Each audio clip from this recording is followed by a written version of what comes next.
এ তুই মোবাইল চুরি করছো কা? এ তোকে বাড়ি কই? মগো বাড়ি মুখলিসে গো বাড়ির কুলে। মুখলিশে গো বাড়ি কই? মুখলিসে গো বাড়ি গাঙ্গের কুলে। গানটা কম নে আবার। গাং তো আমাগো দহিন কান্দা নূতন ব্রিজের তলে।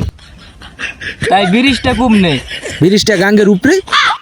এ গাজা টাজা খাও, বিরিশ তো গাঙ্গের উপরেই থাকবে। তোর বাড়ি কই হেইডা কর। মগো বাড়ি দি মুখলিসে গো বাড়ি দহিন কুলে।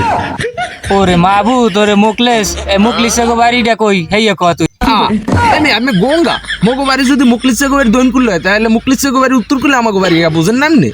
এ খালি উত্তর কোল আর দহনকুল করো, তো গ্রামের নাম নাই? হয় গ্রামের নাম তো আছে, হ্যাঁ আপনি জিগান নাই। ক তুই তোর গ্রামের নাম কি? মগো গ্রামের নাম হ্যাঁ মুই কইতে পারবো না, মগের আব্বাই খুব ভালো করে কইতে পারবে। এ তোর ভাই কই? তোর বাইরে বলা। আব্বাই আব্বা জানি কি দা ও হ্যাঁ দি মোর দাদার বলাই, হ্যাঁ দাদাই কইতে পারবে আব্বাই কোন আনে। ও তোর দাদার বলা, তোর দাদার বলা। মোর দাদাই মোর দাদাই দি মারা গেছে 30 বছর আগে।